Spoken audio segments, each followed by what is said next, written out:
Welcome to today's episode of Confessions of a Cleaning Business Owner. Today we're going to be talking about last-minute cancellations and the impact this has on cleaning business owners. Diane's been, both of us have been having a good look through the groups, and there's been an awful lot of questions on how you deal with these last-minute cancellations, the impact they're having on people, the impact they're having on teams, and actually what should you do about it. So do you want to set the scene, Diane? What kind of questions are we seeing from people? Yeah, so we're being asked, does anybody have a cancellation policy? Because I've had 3 cancellations this week. Somebody else posted saying they've lost £275 this week from cancellations and they're really struggling and don't quite know what to do and how to manage it. Somebody else, they've got a client with a poorly child, but actually it's happened a couple of times in the last month. So it's just having a big impact on people. And, right now we're recording this sort of early February. It's tough financially at the moment. So these cancellations are having a big impact on us. And also, I've got a slightly croaky throat. It is cold and flu season, isn't it? Are we still in? Yeah. Is that going to end soon? So, there's a lot going on. So let's talk us through it. Right. Why do why do cleaning business owners get last minute cancellations? What's the cause of these?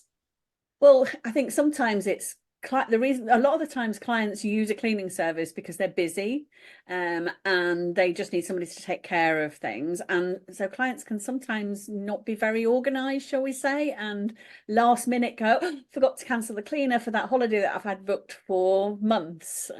So sometimes it's disorganization on the client's part. Yeah. And sometimes it is, I've had cancellations. My dad was rushed, not my dad, but customers will get in contact and say, my dad was rushed in with a heart attack. I'm so sorry. And you might only get, to be fair, most of our customers will give us a bit of notice, but you'll get a text an hour before. Yeah. So, that's very different to a disorganized client that was like, oh no, I forgot. And I didn't leave the key out that I promised to. Yeah. Or and just off topic slightly, how many did you get? I can remotely unset the alarm and I'll remotely unset the alarm for you, or I won't set the alarm on the days that you're cleaning. And then the alarm goes off and then they can't answer the phone and you're going, please sort this out. But anyway, cancellations, people forget. Absolutely. And sometimes the clients are poorly, of course, or they've got children home poorly. So, that's probably a time when we would like them to cancel because we don't really want to go into homes when people are poorly. However, it's going to be last minute, isn't it? Yeah. And what's the impact on a business or a cleaner of any kind, solo business, anything? What is the impact? Well, I suppose the main impact, of course, is lost revenue, and somebody had mentioned that in one of the questions about how much they'd actually lost. So yeah, lost income, but also the admin of juggling things around. Especially if you've got a team, there's a lot of extra admin time involved in scheduling and rescheduling. So it can cause an impact from that point of view. And it's the rescheduling, isn't it? Because somebody cancels and goes, oh, I'm off sick from work today. Can you do tomorrow instead? It's a 3-hour clean. Why can't you do it tomorrow instead? What's the problem with that? Yeah. And actually, that's whether you're a solo cleaner or a business with a team, there often isn't space in the schedule tomorrow, is there? And, you kind of don't want to disappoint the client, especially if they've given you a bit of notice. But sometimes the answer is, I'm really sorry, we are fully booked. So unless we go to another client and say, can I move you? It's just not going to be possible. So yeah, and it's that maybe clients just don't realize how busy we all are. And let's be realistic let's talk about a 3-hour clean. Let's say if someone cancels a 3-hour clean and on our average people are charging £20 an hour, so that's £60 lost revenue. You can't replace it because you can't last minute book someone else in that slot, or maybe they give you a bit more notice, but you still can't magic cleans from nowhere. And so that might be a day where you've already booked your kids into childcare, or you're paying for nursery, all kinds of things where you're incurring costs to be able to deliver that. And yet, oh, I'm sorry about that. I forgot. Yeah, absolutely. Yeah.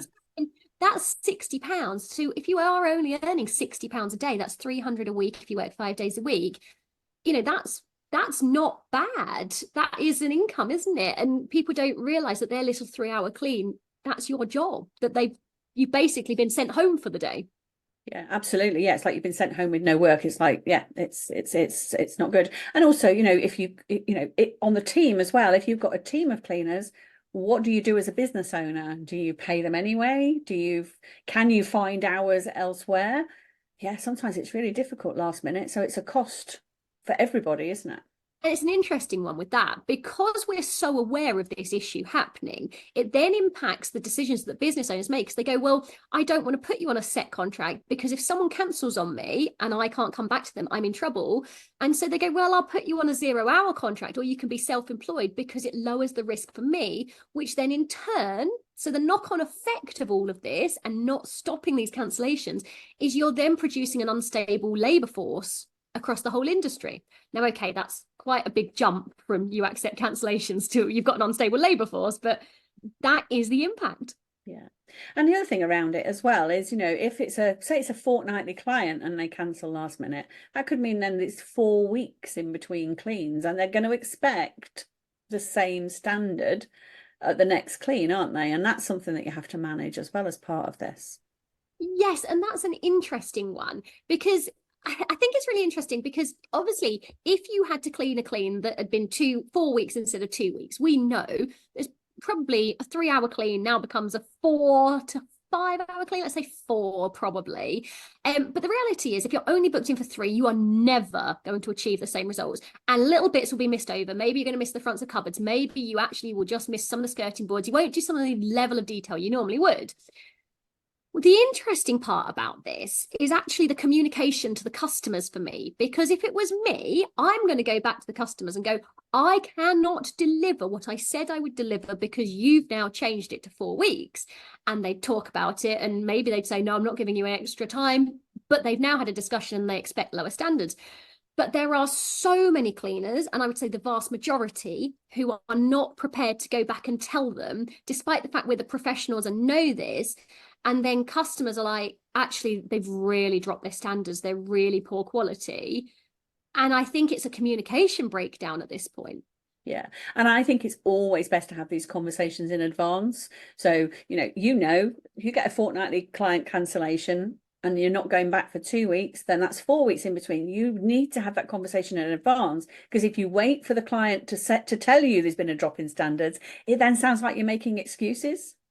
Yeah, or you're trying to blame them. Yeah. And you are effectively, but actually it's the breakdown in communication. So maybe we should have at that point a standard template of, if you cancel and it's now longer, you need a 25 or 30% longer clean. Yeah, absolutely. Or we manage their expectations as to what we can do in their normal 3-hour slot and say, not a problem at all. What we'll do is we'll go back to the main priorities and we'll focus on those. And it might just take us a little while to catch up again because they've missed whole clean. But let's not talk about how we deal with it when they cancel, because actually, I don't know about you, but I put a post up about a month ago, and it was a genuine post where a customer got in contact and they said, I'm really sorry, I've got a migraine. And it was on the morning of the clean. The clean was due at 12 o'clock. She texted at 9:30. I've got a migraine.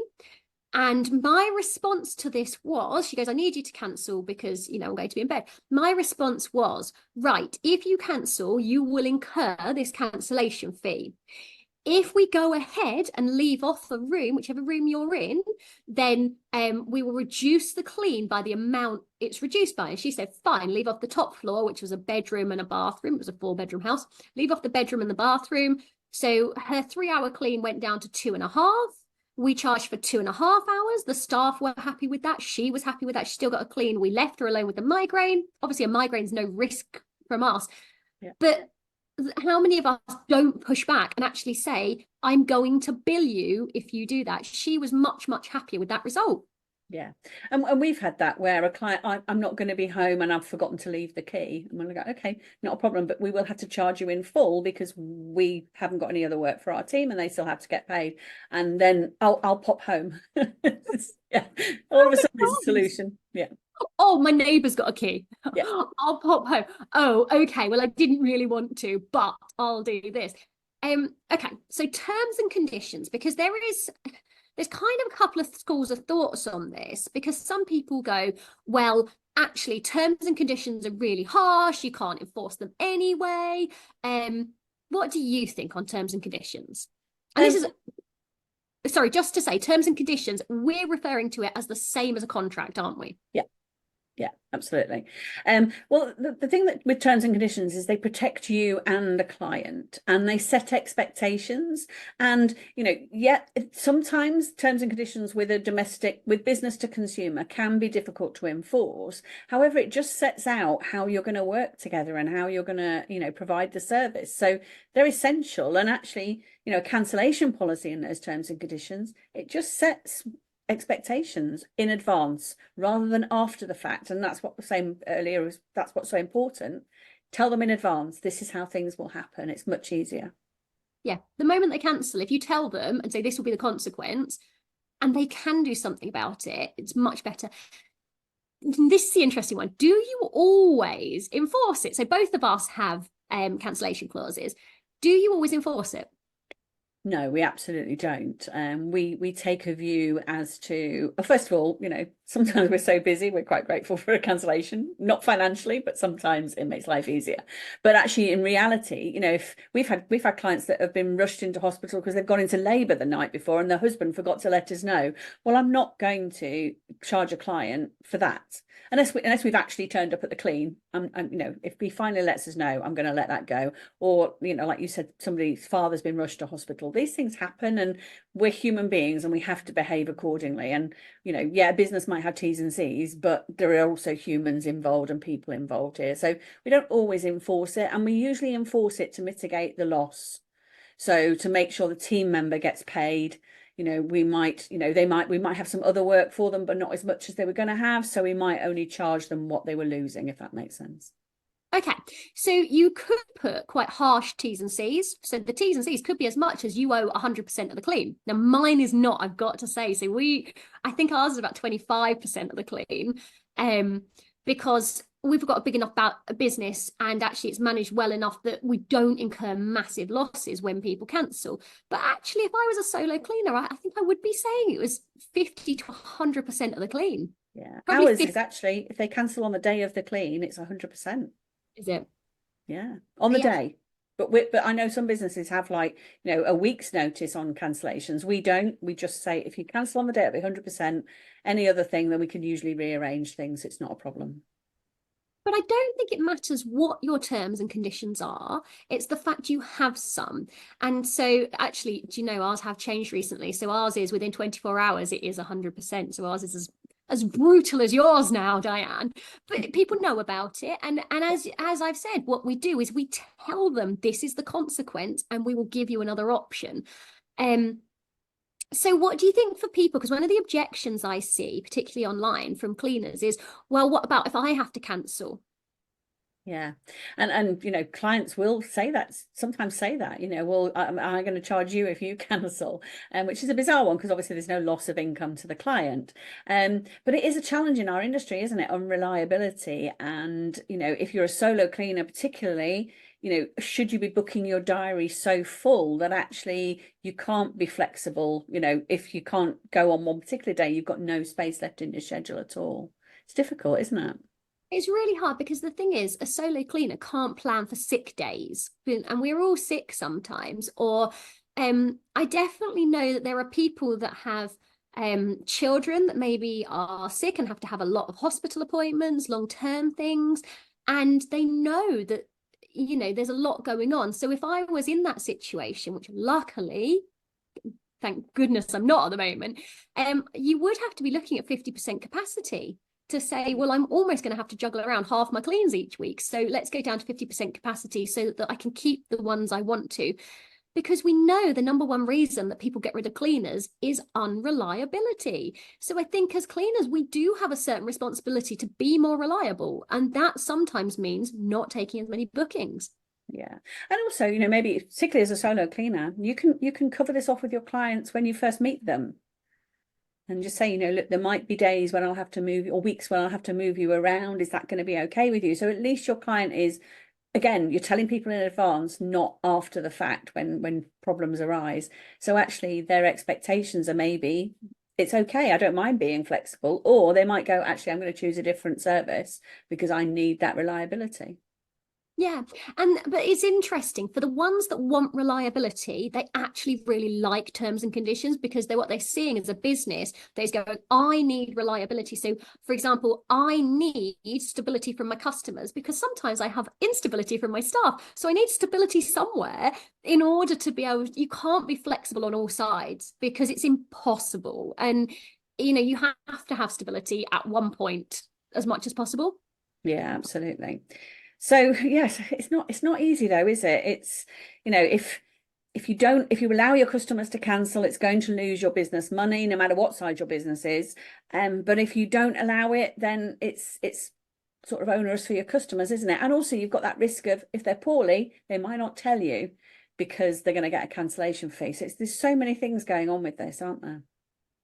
I think it is. What do you think is fair and just? But I do know, so obviously I do know because I'm in the DCBN as one of the directors, and our terms and conditions, so we've got two different sets, haven't we? Yeah. We've got my favourite one, which is the one-page terms and conditions, which is written, although it has been legally checked, it is written in normal English. It's very easy to understand, very short and brief, and it's quite, I would say, informal as terms and conditions are going to, professional terms and conditions can get. It's written nicely, anyone can understand it. And then we have the mother of all terms and conditions, well written, every clause is in there perfectly, and that's what I'd be giving more to the commercial contracts. I've got to say, I think that's a little bit scary of the terms and conditions, but I'm not sure you agree with that. You like proper terms and conditions, don't you? Well, no, when it comes to domestic customers, I'm all about keeping it simple, but setting out the key things. And our templates that we provide, they're editable. So, it's up to our members we have a cancellation policy in there, but it's up to our members what the actual terms of that policy are. We've just shown them how to write it. So yeah, every business is different. And that's the key thing here, isn't it? Is we can share our advice from our experience, whether that's with our members or on this podcast, but it's your business. But have something in place to protect everybody. Yeah. And it protects you, but it also protects the customer. If you do want terms and conditions, there's two ways that we provide them. So it used to be that everything is included. Well, it still is. Everything's included in the membership. The membership is without a doubt the best value we do because terms and conditions are great, but actually we produce videos and masterclasses on how to change those terms and conditions, how to enforce those terms and conditions, what's going to be suitable for you. And so the terms and conditions are included in every membership that we offer. But if you just wanted the documentation, and so our documents are all thoroughly checked, they are customized specifically to the cleaning industry, and they're not your just standard terms and conditions. They're going to protect you against the things that we face, keys and pets and cancellations and things that a lot of other businesses might not be coming across. You can buy it just as an online on our online shop. It's £100 for all the business admin documents, your contracts, your key holder agreement. I think there's about 10 documents in there, isn't there? So you can just go into the online shop and just buy that as a bundle. So if you're just starting up and you don't want lots of help, support, advice and everything else, you just want the documents, you can buy just the documents. I do think it's much better value to go for the full membership, but and so yes, those have been selling incredibly well this year, actually, haven't they? Yeah, been very popular, and the team management bundle as well, which is all the employment contracts, contract for services, all the documents you need to manage your team.